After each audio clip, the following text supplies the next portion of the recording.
de Bonjour à tous. faire Aujourd'hui, ces nous vous séminaires. Je présentons parle d'une activité un très spécialiste high des intensity, questions de la très contagieuse, c'est-à-dire santé. qu'il y a deux manières de faire. Et il Soit vous s'agit laissez la population de acquérir Philippe le virus, Juvin, tout le chef monde de tombe service malade, des urgences de et puis à un l'hôpital moment Georges où quand la Pompidou, moitié de la ici population au est tombée micro malade, de eh Rémi bien Buissine, pour nous l'épidémie parler de ce qui se régresse. Et passe puis à l'hôpital quand et en elle arrive à 80% général du de la population, il n'y a plus coronavirus d'épidémie. à l'état Ça, c'est ce qui se actuel passe des quand on connaissances. n'a absolument rien, aucun médicament, et qu'on est dans un pays qui n'est pas capable d'édicter des règles de confinement. C'est ce qui se passait au Moyen-Âge avec la peste. On attendait que les gens soient malades. Il y a ceux qui devaient mourir mouraient, et puis les autres, peu à peu, Il se guérissaient, etc., prononce etc. aussi Et sur puis il y a les une deuxième dernières technique. décisions Mais évidemment, si vous faites ça, prises par les autorités vous avez des salles françaises, d'urgence qui sont débordées, vous avez des morts, etc., etc. le Et puis il y a confinement une deuxième de technique, la c'est celle que le population. gouvernement a mise en œuvre, et Mais elle ce qui vient nous très bien. intéresse C'est de ici, dire aux c'est gens, on va casser les chaînes de ce qui contamination, on se va faire en passe sorte que la avec les population ne patients s'infecte pas. Et à si elle est infectée, l'hôpital qu'elle garde le virus pour elle et qu'elle ne le et redonne pas aux comment voisins. se On en est tenir où au en cas niveau de de l'hôpital Georges contagion. Pompidou? Combien de malades Écoutons-le. sont actuellement traités? Alors il y a tous les jours plusieurs malades qui viennent nous voir parce qu'ils ont des symptômes plus ou moins graves. Il faut bien savoir, et ça c'est un élément d'assurance, hein, c'est que quand vous prenez toute la population qui a le virus, d'abord la moitié, probablement la moitié de la population qui est malade ne sait pas qu'elle est malade. Elle est comme vous, comme moi, elle circule, elle n'a aucun symptôme, mais elle est contagieuse. Et puis, dans les 50% des gens qui sont symptomatiques, c'est-à-dire qui ont des signes, il y a probablement plus de 80% des gens qui ont des signes très banaux, une fatigue, une toux, parfois même quelques maux de ventre, etc. Et ce n'est qu'une toute petite partie, heureusement, qui a des formes très graves et qui parfois peut décéder.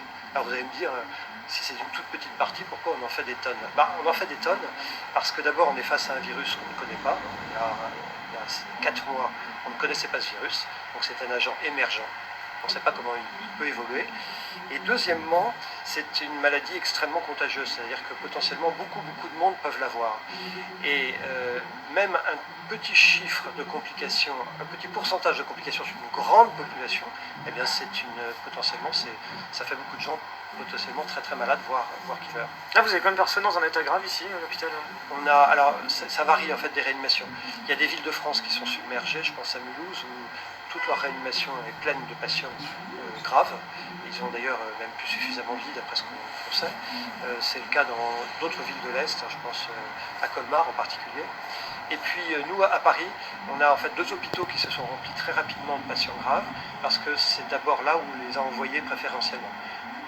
Il y a quelques semaines ici, nous avons reçu le premier patient grave.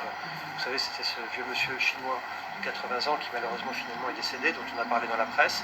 Il est arrivé ici et nous l'avons transféré, nous ne l'avons pas gardé dans notre réanimation, nous l'avons transféré à l'hôpital de la Salpêtrière parce que à l'époque, il y avait 2 hôpitaux qui récupéraient tous les patients très graves, Bichat et la Salpêtrière. Et je sais qu'à Bichat, leur réanimation est déjà très prévue.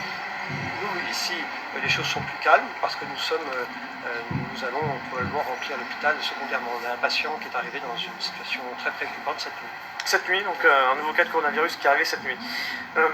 Justement, d'un point de vue épidémique, on en est où? On voit justement cette courbe en Italie qui ne cesse d'augmenter malgré ces mesures de confinement il y a une semaine. Ouais. Le pic, il est à atteindre quand? On le craint quand en France? En fait, on n'a pas de boule de cristal, on ne sait pas trop. Ce que je peux vous répondre, c'est en regardant ce qui est arrivé aux Chinois. En fait, les Chinois, le premier cas détecté, c'est le 7 décembre. Ils se rendent compte qu'il y a quelque chose qui se passe, une épidémie, et ils en détectent l'origine, c'est un marché aux animaux, le 31 décembre, donc 7 décembre, 31 décembre. Et nous sommes donc 7 décembre, janvier, février, mars, nous sommes à un peu plus de 3 mois et ils sont sur une courbe descendante. En fait, la courbe a fait comme ça, a monté comme une colline et redescend. Et là, chez les Chinois, on est en phase toute descendante. Donc, vous voyez, les Chinois, ils sont à 3 mois et demi et ils sont en train de s'en sortir. Alors, combien de temps ça va durer chez nous? Si c'est comme les Chinois, nous, notre premier cas, il a 1 mois. Donc je vous dis, dans 2 mois, on sera en phase de récupération si on connaît la même évolution. Mais encore une fois, ce sont des hypothèses, il faut bien comprendre ça. Ça veut dire que là, sur les prochains jours, ça va pas cesser d'augmenter? Alors oui, probablement, sauf si on arrive à confiner suffisamment les gens pour qu'il y ait des ruptures de contamination, barrières de contamination. Et quand vous rencontrez quelqu'un, eh bien, vous risquez de contaminer si vous-même vous êtes malade. En revanche, si vous restez chez vous, eh ben, vous ne contaminez personne et vous allez guérir la plupart du temps tranquillement au bout de quelques jours, on va dire 2 semaines.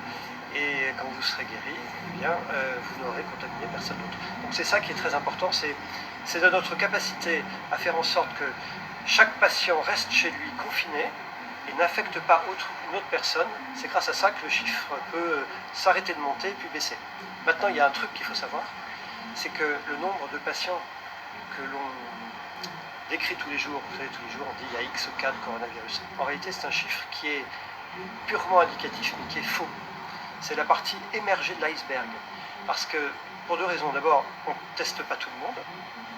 Et la deuxième raison, c'est que la moitié des patients sont asymptomatiques, comme je vous le disais tout à l'heure. Vous vous souvenez de cette affaire du Diamond Princess, c'est le bateau japonais. Voilà. En fait, le Diamond Princess a un intérêt au plan médical, même si c'est évidemment tragique pour ceux qui ont perdu la vie sur ce bateau, mais c'est un intérêt, c'est que c'est un lieu clos, quasi expérimental. Et donc, les Japonais ont étudié tous les gens qui étaient sur le bateau. Ils ont fait des tests à tout le monde pour savoir s'ils étaient malades ou pas, qu'ils aient des signes ou pas. Et ils ont montré que, à quelques unités près, je crois que c'était 299 personnes étaient malades avec des signes, et de mémoire 322, donc le même chiffre, étaient porteurs du virus, mais ne présentaient pas de signes. Et donc ça prouve, dans un modèle expérimental quasi parfait, que 50% de la population infectée ne présente aucun signe, mais est contagieuse. Et c'est un des sujets qui est préoccupant parce que c'est la partie immergée de l'iceberg et on ne sait pas vraiment combien il y en a. D'un côté, c'est une bonne nouvelle, c'est-à-dire que les gens peuvent ne pas souffrir de ces symptômes, mais d'un autre, ça rend la détection plus compliquée. Ça veut dire qu'on peut être porteur du coronavirus en étant totalement sain et en bonne santé, enfin en bonne forme en tout cas. Alors vous avez raison, c'est une bonne et une mauvaise nouvelle. C'est une bonne nouvelle parce que ça montre que globalement c'est une maladie qui fait qu'il y a statistiquement peu de gens qui vont mourir de la maladie, même si c'est évidemment suffisant, enfin, c'est terrible pour la famille à qui ça arrive et les patients eux-mêmes. Mais comme il y a un très grand nombre de ces gens, eh bien 1% sur beaucoup de patients, ça fait beaucoup de cas quand même. C'est-à-dire que là aujourd'hui on a eu ce chiffre hier d'environ 6500 personnes détectées du coronavirus sur le sol français depuis le début de cette crise. Est-ce qu'on aurait du coup une courbe qui permettrait de dire il y en a, je sais pas, 5 fois plus, 10 fois plus? Ce serait quoi? Alors c'est très difficile de vous répondre, et je ne fais que des hypothèses, hein, il faut être extrêmement prudent. Si on dit qu'il y en a 6500 détectés, il n'est pas déraisonnable de penser qu'il y en a au moins 6500 qui n'ont pas été détectés. C'est le modèle du Diamond Princess dont je vous parlais il y a 2 minutes. Donc le double. Mais c'est plus complexe que ça, parce qu'aujourd'hui, si vous venez dans mon hôpital et que vous avez une simple toux, qu'est-ce qui va se passer? Je vais vous examiner, je vais m'assurer que vous n'avez pas de complications de cette toux et que celle-ci n'est pas en train de montrer un état en fait plus grave. Et puis, je ne vais pas vous faire de prélèvement dans le nez pour vous rechercher le virus. Je vais simplement vous recommander de rentrer chez vous avec un masque. Ce masque, de le porter dès que vous rencontrez quelqu'un et surtout de rencontrer le moins de personnes possible. Donc de rester 14 jours à votre domicile, calfeutré. Ne dormez pas dans la même chambre que la personne avec qui vous vivez. Ayez des rapports les plus éloignés possibles. Bref, de vous confiner. Mais ces gens-là, ils ont peut-être le virus. Et je ne le sais pas puisque je n'ai pas fait le prélèvement. Et bien tout cela, il faut les ajouter aux 6500 qui sont en fait des cas qui, eux, ont eu le test et qui sont positifs. C'est-à-dire qu'on ne teste plus systématiquement? On n'a jamais testé systématiquement pour 2 raisons. C'est un vrai sujet, je ne sais pas ce qu'il faut faire, enfin j'ai une petite idée, mais première raison, c'est que quand vous avez une simple toux, je vous dis rentrez chez vous, que je vous teste ou pas, qu'est-ce que ça change, puisque de toute façon, si vous n'avez pas le coronavirus, vous avez peut-être une autre virose pour laquelle il faut aussi vous mettre à l'abri. Et comme je n'ai pas de médicament spécifique, au fond que j'ai la certitude que c'est ça, ne change rien pour vous. Sauf quand même, c'est vrai que chez vous, ça serait plus facile de savoir si vous l'avez ou pas vis-à-vis de votre vie quotidienne. Mais bon, au point de vue de la santé. Et puis, deuxième sujet, hein, c'est que la grande difficulté de ce type de pathologie, c'est la désorganisation du système de santé. C'est-à-dire que nous devons absolument faire en sorte de continuer à pouvoir prendre normalement en charge les patients du coronavirus, mais tous les autres aussi. Dans les urgences, là, il y a des gens qui arrivent avec des infarctus, des péritonites, des fractures, parce qu'ils sont tombés. Et ceux-là, il faut continuer à les traiter. Et donc, si nous sommes submergés, eh bien, on n'y arrivera pas. Le test, c'est pareil. Si on fait faire un test à toute la population française, nos lignes de test, les laboratoires vont être encombrés et n'arriveront pas à tester les cas qui sont les plus urgents. Parce que ça prend un peu de temps, justement. C'est-à-dire que un test, comment ça se passe, justement? C'est-à-dire que vous arrivez sur place, on vous fait quoi exactement? C'est très simple, un test. En fait, vous voyez un coton-tige qu'on met dans les oreilles, c'est la même chose, en un peu plus fin et surtout beaucoup plus long. C'est un grand bâton grand comme ça, avec un petit coton au bout. Et je vous l'introduis dans une narine, au fond de la narine. Alors c'est pas douloureux du tout, c'est pas super agréable. Et puis je fais 2-3 mouvements pour gratter au fond de la narine. Je le ressors et je le mets dans un tube que je ferme. Un premier emballage, un deuxième emballage. On ferme tout ça, on envoie ça au laboratoire. Et le laboratoire recherche au fond, sur ce petit coton, qui était donc au fond de votre nez, la trace du passage du virus. C'est comme ça le test. Et ce test, il prend du temps. On a le résultat en 24 heures en général, à peu près. Donc, est-ce qu'on peut imaginer que dans les prochains jours, les prochaines semaines, il y a des moyens peut-être plus simples de pouvoir... Alors, il y a certaines personnes qui proposent des moyens plus simples, mais les moyens plus simples, en réalité, c'est pas que ça soit plus simple, c'est simple, on sait le faire, il n'y a pas de doute. La question, c'est, est-on capable de le faire massivement? C'est ça le vrai sujet.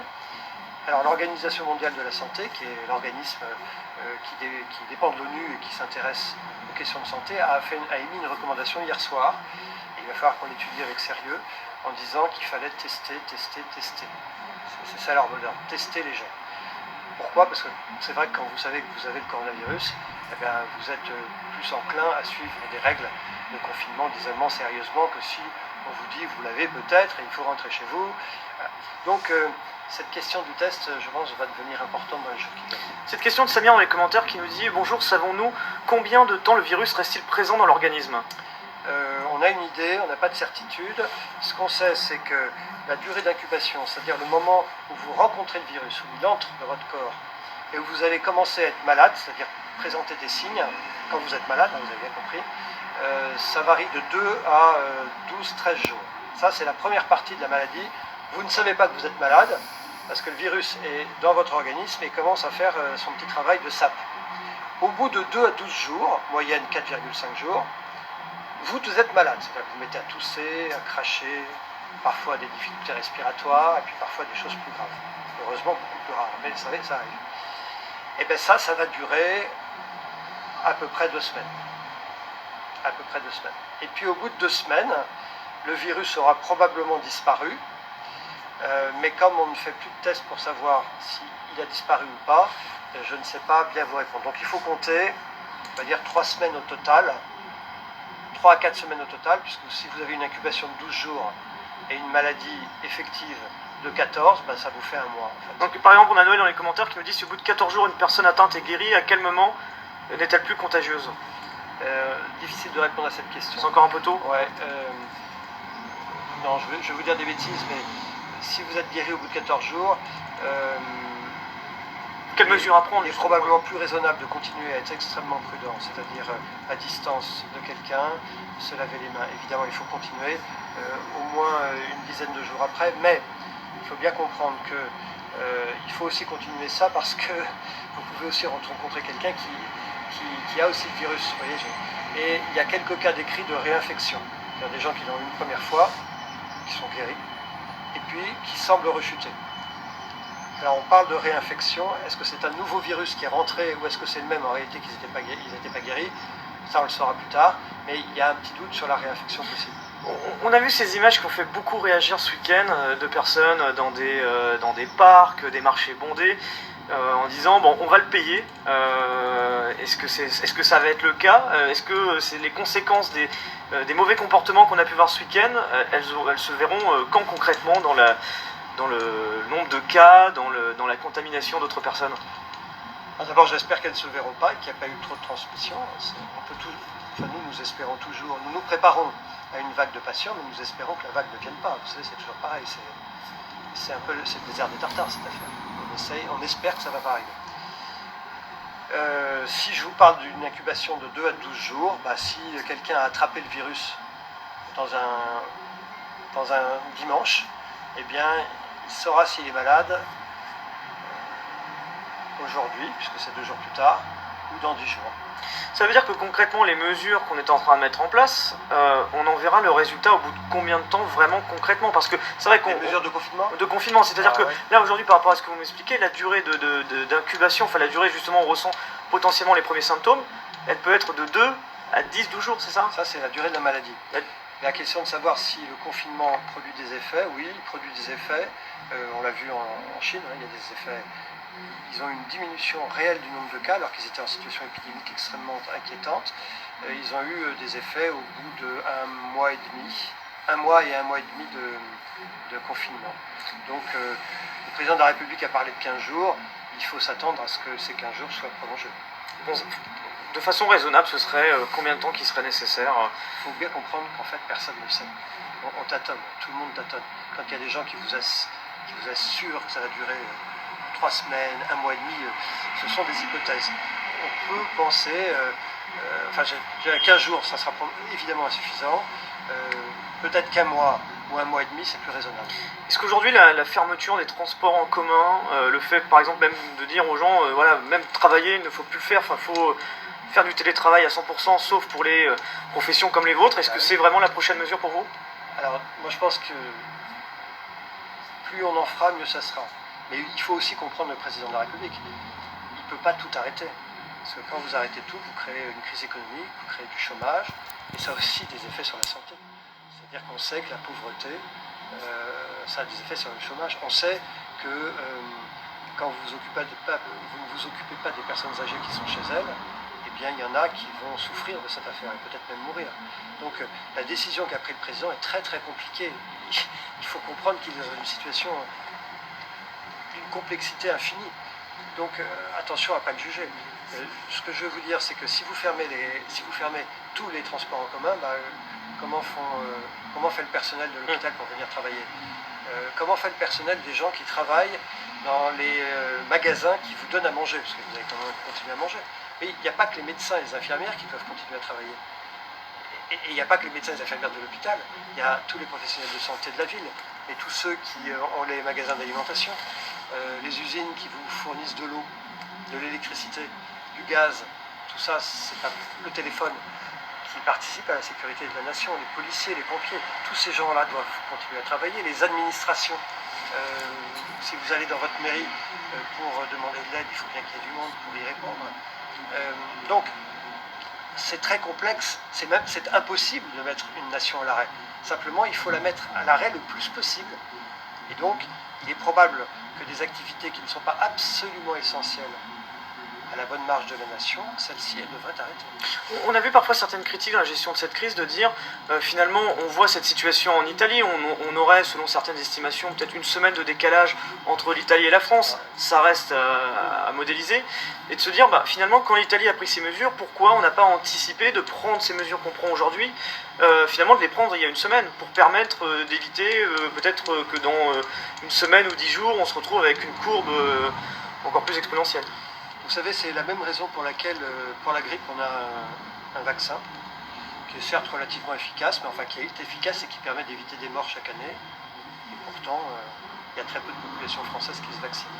Voilà. Donc c'est la même raison pour laquelle nous sommes collectivement inconséquents d'une manière chronique. Il y a une question qui se pose par rapport à propos des cas jeunes déclarés. Oui. C'est vrai qu'on a souvent cette idée jusqu'à maintenant de voir que ce sont des personnes très âgées qui en décèdent, oui. Mais on a pu comprendre que dans les services de réanimation, il y avait aussi beaucoup de personnes qui étaient plus jeunes. Alors, il est vrai qu'il va y avoir des patients jeunes qui vont de 20 ans, qui vont développer des formes graves de réanimation. C'est une certitude. Mais ça va rester la minorité quand même. Je crois qu'actuellement, on est à une médiane d'âge en réanimation de 60 ans. Ça signifie quand même que la moitié des patients de réanimation ont moins de 60 ans, certes. Mais les études chinoises, qui maintenant ont 3 mois de recul, c'est quand même un sacré avantage, parce qu'on apprend d'eux, montrent quand même qu'on est sur une population qui est plutôt âgée, majoritairement, très majoritairement, qui a des maladies associées, essentiellement l'hypertension artérielle, le diabète, également un peu les affections respiratoires chroniques, moins en fait que la grippe proportionnellement. Mais c'est vrai qu'ils ont des patients jeunes, mais ça ne va pas être la majorité. Simplement, il ne faut pas penser que les jeunes sont totalement à l'abri, c'est faux. Mais ils ne sont pas la majorité. On entend beaucoup, je vois beaucoup de questions justement sur la durée de vie du virus, mais dans l'atmosphère. Est-ce que par exemple on peut avoir un virus qui passe dans l'air? On parle souvent des climatisations, même par exemple sur une table, sur des documents ou autres, des vêtements. Alors il y a 2 choses peut-être qu'il faut distinguer. Dans l'air, il y a quelques arguments des gens qui pensent qu'il peut y avoir ce qu'on appelle une aérosolisation du virus. Il peut se balader. Donc de l'importance chez vous d'aérer les pièces. Il faut aérer les pièces. Et c'est une des raisons qui fait que le risque de contamination est particulièrement grand quand vous êtes plusieurs dans une pièce fermée. C'est d'ailleurs là qu'on a vu les taux de contamination les plus importants. Il y a plusieurs études qui sont assez concordantes pour montrer que ce qu'on appelle le taux d'attaque, c'est-à-dire la capacité pour un seul malade à contaminer plusieurs personnes, en moyenne il est 3, donc un malade contamine 3 personnes, mais c'est une moyenne. Et quand vous vous concentrez sur les situations de zones closes, c'est-à-dire des pièces, des églises, des réunions de famille, on a des taux d'attaque qui sont jusqu'à 35%. C'est-à-dire vous déjeunez, vous dînez avec vos copains, vous êtes dans une salle fermée, et bien une personne malade, même s'il ne le sait pas, peut contaminer 35% de la pièce. Donc il y a un vrai sujet, là-dessus. Alors maintenant le virus sur les tables, etc., oui, le virus il ne meurt pas tout de suite.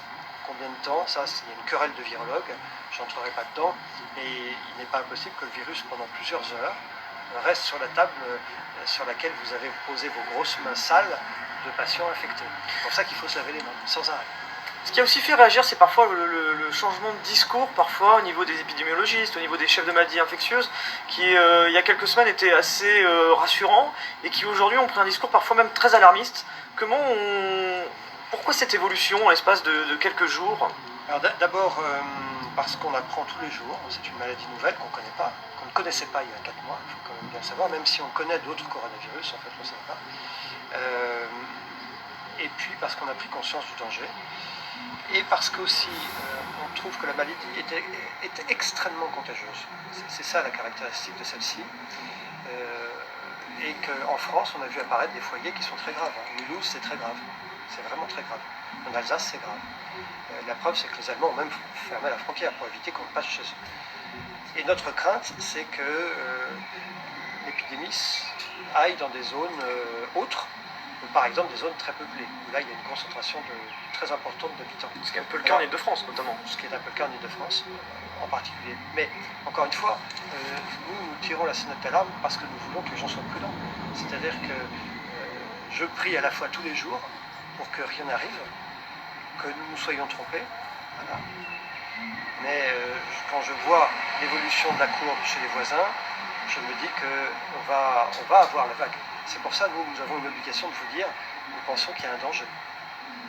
Donc voilà, donc on prend juste 2-3 questions avant de conclure ce live. Je regarde un peu les commentaires. Je vous remercie en tout cas d'être aussi nombreux. Il y a plus de 32 000 personnes qui regardent ce live aussi matinal. On essaie de faire justement des lives pédagogiques avec justement lavez-vous les mains, lavez-vous les mains et essayez de pas ne vous y trompez pas. Il faut respecter les règles d'hygiène. Est-ce que les bébés peuvent être contaminés?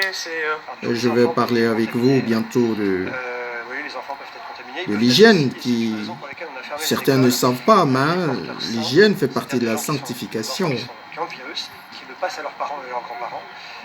Et c'est pour ça qu'on a fermé les écoles, qui sont des lieux évidemment clos par excellence. L'idée de limiter les interactions sociales, c'est ce qui revient aussi dans les commentaires. On a entendu hier ce chiffre qu'on a environ 50 interactions sociales par jour. L'idée, c'est de les diminuer le plus possible. Bien sûr, comme je vous l'ai dit, surtout quand vous êtes en zone close, une pièce, il y a un vrai sujet de danger. On a parlé beaucoup de la question des animaux. Il y en a certains qui ont cette crainte dans les commentaires. Alors, on n'a pas d'argument pour penser que les animaux domestiques puissent être malades. Moi, j'ai rien à vous dire là-dessus. Moi, j'ai un chien et un chat, ils vont bien. La mutation du virus, elle est régulièrement évoquée aussi. Alors, il a déjà muté par définition quand il est passé de l'animal à l'homme. Vous savez, c'est un virus qui est chez l'animal en fait. Il est passé de la chauve-souris à chez nous. Donc par définition, il fallait une mutation. Il l'a déjà muté.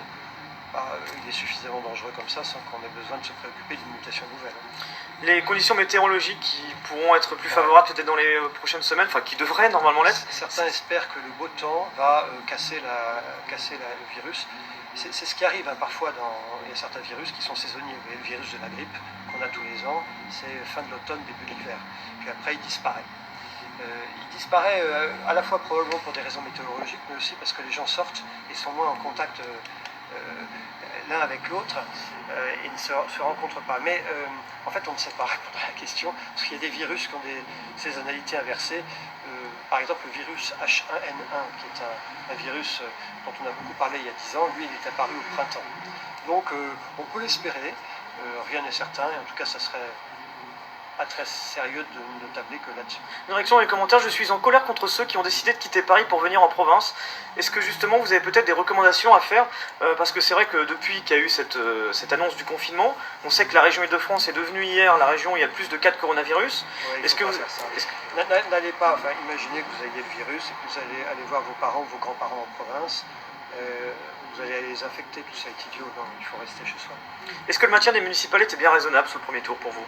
Moi je crois qu'il ne faut plus en parler, elles ont eu lieu. Le président jeudi, il a eu des conseillers qui lui ont dit vous pouvez y aller, il n'y a pas de danger. Il a suivi le conseil de ses conseillers et je pense que les polémiques sont vaines. Maintenant ce qui est très bien, c'est qu'on ait décidé après le premier tour de ne pas faire le second. Quel conseil on doit prendre nous en tant que journaliste aussi? On sait qu'il y a des plateaux télé, il y a beaucoup de choses, on reçoit beaucoup de monde. C'est pas le cas chez nous, mais en télévision c'est des endroits de forte affluence. Bah ouais, je pense qu'il faut éviter. Non, c'est pas ça. Moi je leur conseille à vos confrères sur un plateau télé, essayez d'éloigner les gens de plus d'1 mètre ou 2 mètres les uns des autres. Et puis aidez-nous à rassurer la population parce que en fait il faut bien comprendre qu'on est face à une épidémie qui est très contagieuse, qui a un taux de mortalité qui n'est pas la peste, c'est pas Ebola, c'est pas le MERS coronavirus, d'autres coronavirus qui avaient un taux de létalité de 25 ou 40%. Là on est d'après les Chinois entre 1 et 3%, c'est peut-être un peu moins d'ailleurs, enfin on va dire entre 1 et 3%.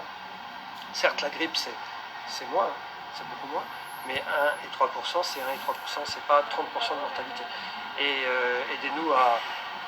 L'information est importante, il faut que vous nous aidiez à empêcher que des gens racontent n'importe quoi. J'ai vu des gens qui disaient qu'en prenant tel régime alimentaire on allait guérir, enfin tout ça. La seule chose qu'on sache, c'est qu'il ne faut pas rencontrer d'autres individus pour ne pas se le passer. Et un vaccin, on ne l'aura pas tout de suite. C'est vrai qu'aujourd'hui, on a beaucoup parfois de nouvelles positives en disant on a peut-être isolé ceci, cela, mais il faut du recul. Écoutez, le vaccin, on l'aura d'ici 1 an, on va dire. Il faudra le produire, en plus tout le monde va en vouloir, donc ça va prendre un peu de temps. Il faut le fabriquer, bien entendu, parce qu'on ne sait jamais, le virus peut revenir après une première phase.